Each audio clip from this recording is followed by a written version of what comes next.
dasar kebijakan moneter materi kelompok 11. Sejarah timbulnya uang. Dalam perekonomian tradisional, masyarakat hidup secara subsisten dan belum mengenal uang dalam kegiatan ekonominya. Kegiatan perekonomian dilakukan dengan menggunakan sistem barter. Maksudnya yaitu kegiatan ekonomi yang dilakukan dengan cara menukarkan barang dengan barang lain yang dibutuhkan. Orang yang memiliki beras dan membutuhkan pakaian akan melakukan pertukaran atau barter dengan orang yang memiliki pakaian dan membutuhkan beras. Ini itu dengan menggunakan nilai tukar tertentu, misalnya dasar pertukarannya adalah 1 kg beras ditukarkan dengan 2 potong pakaian. Nah, kegiatan barter ini dapat dilakukan apabila jumlah dan jenis kebutuhan setiap anggota masyarakat masih sederhana dan terbatas jumlahnya. Dengan semakin berkembangnya peradaban manusia, maka jumlah kebutuhan semakin bervariasi dan semakin banyak pula jumlahnya. Dalam kondisi seperti ini, cara barter akan sulit untuk dilakukan karena kesulitan menemukan apa yang memiliki barang yang kita butuhkan dan membutuhkan barang yang kita miliki. Kesulitan untuk mencari kesesuaian antara orang yang membutuhkan dan orang yang memiliki barang yang dibutuhkan ini dinilai dengan istilah double coincidence of wants atau kesesuaian ganda dari keinginan. Maka dengan keterbatasan sistem barter ini, orang membutuhkan suatu alat atau media yang dapat berfungsi sebagai alat pertukaran yang sah serta disepakati secara bersama. Nah, media yang digunakan untuk melakukan pertukaran ini awalnya adalah berupa uang barang atau komoditi money. Pada waktu itu, uang barang dibuat dari komoditi tertentu seperti emas, perak, maupun kulit kayu. Jenis komoditi ini digunakan sebagai media pertukaran karena memiliki sifat-sifat yakni diterima secara umum karena sifat kelangkaannya, kemudian mutu antar emas dengan emas lainnya relatif sama dan homogen, kemudian tidak mudah rusak dan relatif mudah untuk dibagi-bagi. Selanjutnya itu karena disukai oleh orang banyak karena dapat digunakan sebagai perhiasan.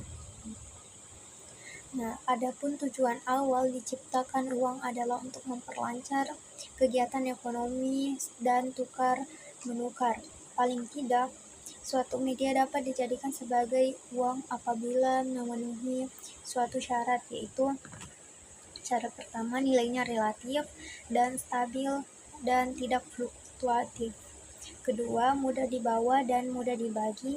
Ketiga, mudah disimpan tanpa mengurangi nilainya. Keempat, tahan lama. 5, jumlahnya terbatas atau tidak berlebihan. Keenam, media yang dijadikan uang memiliki kualitas yang sama. Selanjutnya yaitu peranan uang dalam perekonomian. Tanpa adanya uang dalam perekonomian tentu akan muncul kesulitan. Nah, kesulitan dalam menjalankan kegiatan ekonomi, maka uang diciptakan oleh pemerintah untuk melalui otoritas moneter atau bank sentral atau Bank Indonesia, yang mana berperanan sebagai berikut. Uang sebagai alat tukar atau medium of exchange, kemudian uang sebagai satuan nilai atau unit of count, kemudian uang sebagai standar pembayaran yang tertunda, dan uang sebagai penyimpan nilai atau store of value. Nah, uang sebagai alat tukar itu dengan adanya uang, maka kegiatan perdagangan tidak mengharuskan dipenuhinya syarat double coincidence of wants seperti yang terjadi pada perekonomian barter. Kemudian, uang sebagai satuan nilai. Uang dapat dijadikan sebagai ukuran yang menentukan seberapa besar nilai dari suatu barang ataupun jasa. Dengan adanya uang, nilai suatu barang ataupun jasa dengan mudah ditentukan, yaitu dengan cara mengukur seberapa banyak uang yang harus dibayarkan untuk memperoleh barang dan jasa tersebut. Dengan kata lain, nilai antar barang dapat dibandingkan dengan mengukur nilai uang yang terkandung dalam barang tersebut. Kemudian, uang sebagai standar pembayaran yang tertunda. Dalam perdagangan, seringkali transaksi pembayaran tidak dilakukan pada saat pembelian barang. Penundaan pembayaran ini bagi pedagang tidak menjadi masalah, karena pembayaran yang dilakukan pada waktu yang akan datang dapat diukur dengan satuan uang. Nah, kemudian uang sebagai penyimpan nilai. Kekayaan seseorang dapat disimpan dalam bentuk uang maupun diwujudkan dalam bentuk barang. Apabila diasumsikan harga barang-barang relatif stabil, dalam mewujudkan kekayaan dalam bentuk uang akan lebih menguntungkan dibandingkan mewujudkannya dalam bentuk barang karena bisa rusak dan nilainya akan turun. Kemudian, bagaimana sih konsep uang beredar di Indonesia? Nah, konsep uang beredar di Indonesia itu ada yang dalam artian sempit dan ada dalam artian luas. Nah, uang beredar dalam artian sempit atau narrow money, yakni uang beredar yang disimbolkan dengan M1. Uang beredar dalam arti sempit yaitu jumlah uang yang beredar terdiri dari uang kartal dan uang giral yang digunakan oleh masyarakat dalam kegiatan ekonominya. Kemudian uang beredar dalam artian luas. Uang beredar dalam arti luas atau broad money adalah jumlah uang beredar yang terdiri dari uang kartal, uang giral, dan uang kuasi atau quasi money. Dengan kata lain, uang beredar dalam arti luas terdiri dari uang beredar dalam arti sempit ditambah dengan uang kuasi. Maksud dari uang kartal atau pengertian dari uang kartal adalah jenis uang yang dikeluarkan oleh otoritas moneter atau Bank Indonesia yang digunakan oleh masyarakat secara umum. Nah, uang kartal ini terdiri dari dua bentuk, yaitu uang kertas dan juga uang logam. Uang kartal yang digolongkan dalam jumlah uang yang beredar atau JUB hanya uang kartal yang beredar di masyarakat. Uang kertas dan uang logam yang masih berada di Bank Indonesia dan belum beredar di masyarakat, maka itu tidak digolongkan sebagai uang kartal. Selanjutnya, uang giral atau sering disebut juga giro adalah jenis uang dalam bentuk saldo rekening giro atau rekening koran yang berada di bank umum dan milik masyarakat. Nah, konsep uang giral ini digolongkan sebagai uang beredar karena dimiliki oleh masyarakat dan masyarakat memilikinya dapat menggunakannya. Kemudian, teori permintaan uang. Nah, teori permintaan uang ada dua, ada teori permintaan uang Keynesian, kemudian teori kuantitas uang neoklasik. Teori permintaan uang Keynesian. Uang diinginkan bukan karena uang itu sendiri, melainkan karena fungsi uang tersebut yang dapat digunakan untuk membiayai kegiatan-kegiatan ekonomi. Adapun macam-macam motifnya, yaitu motif untuk transaksi atau transaction motif, kemudian motif untuk spekulasi atau spekulatif motif, kemudian motif untuk berjaga-jaga atau precautionary motif. Motif untuk transaksi atau transaction motif itu adalah motif yang dilakukan dengan alasan karena orang membutuhkan uang tunai untuk melakukan transaksi pembelian barang dan jasa. Kemudian motif spekulasi adalah suatu permintaan untuk spekulasi uang dipengaruhi oleh beberapa faktor, yaitu pendapatan, tingkat bunga, jumlah kekayaan, keuntungan, sikap optimisme dan pesimisme seseorang. Tujuan utama dari motif transaksi ini adalah untuk mencari keuntungan dari permintaan uang tersebut. Kemudian, motif untuk berjaga-jaga adalah suatu motif, yakni alasan seseorang menyimpan dana atau menabung untuk menghadapi situasi yang tak terduga yang akan terjadi di masa depan. Selanjutnya adalah pembahasan tentang teori kuantitas uang neoklasik. Menurut pandangan kelompok neoklasik, uang tidak dapat memberi kepuasan secara langsung. Uang akan berarti setelah ditukarkan dengan barang-barang yang dapat memberi kepuasan secara langsung kepada pemegang uang. Nah, uang ini dapat dipergunakan untuk transaksi pembelian barang dan jasa yang dibutuhkan.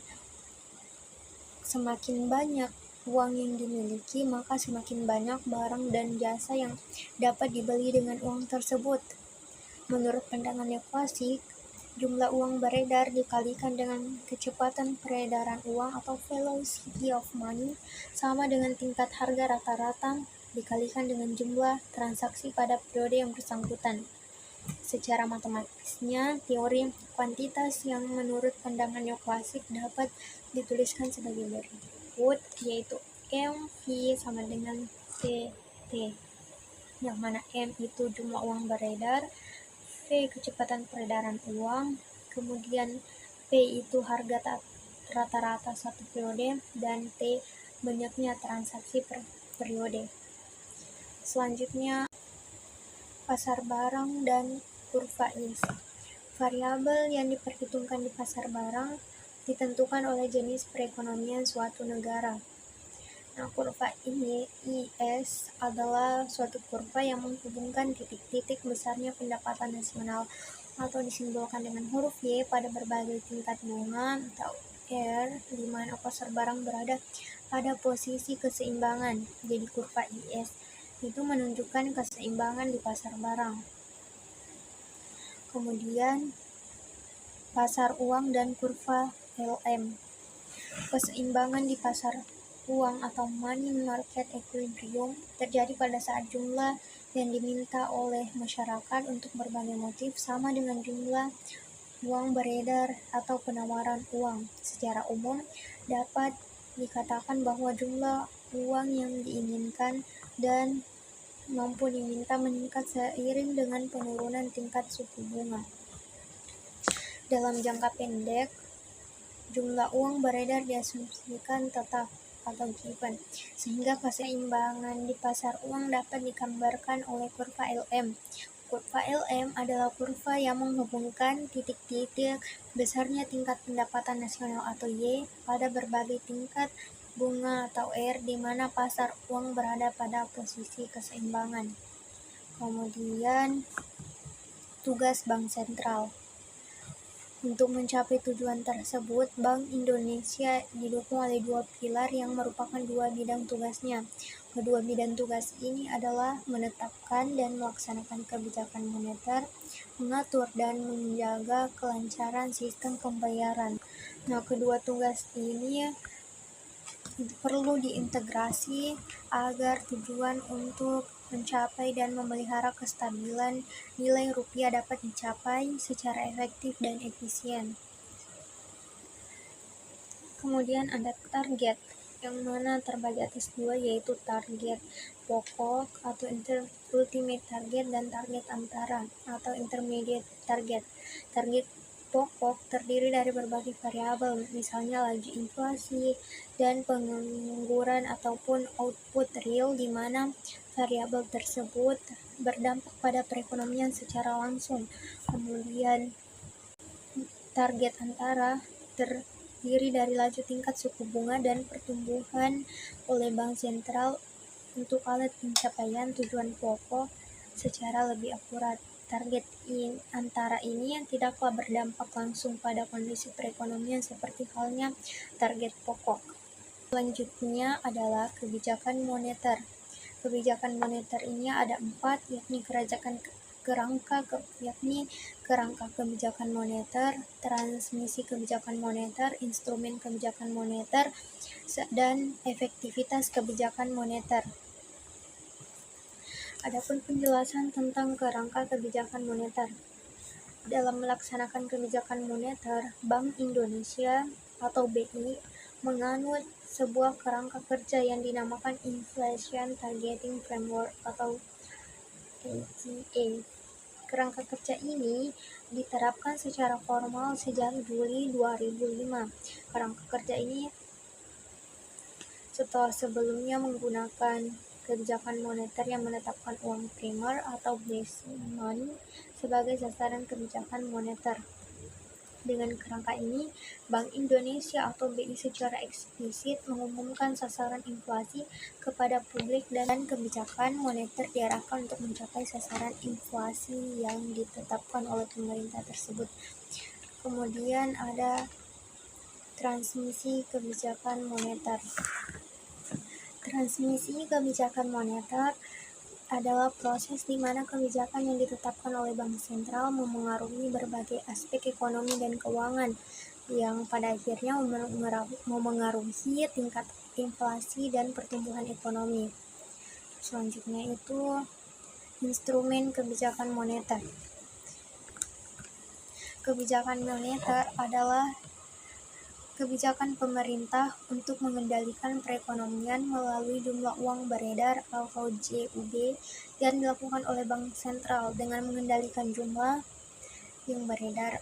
Ada beberapa instrumen kebijakan moneter yang biasa digunakan, diantaranya adalah instrumen kuantitatif dan instrumen kualitatif. Instrumen kuantitatif ada operasi pasar terbuka, suku bunga diskonto, serta tingkat cadangan wajib. Kemudian instrumen kuantitatif itu ada kredit selektif dan bujukan moral.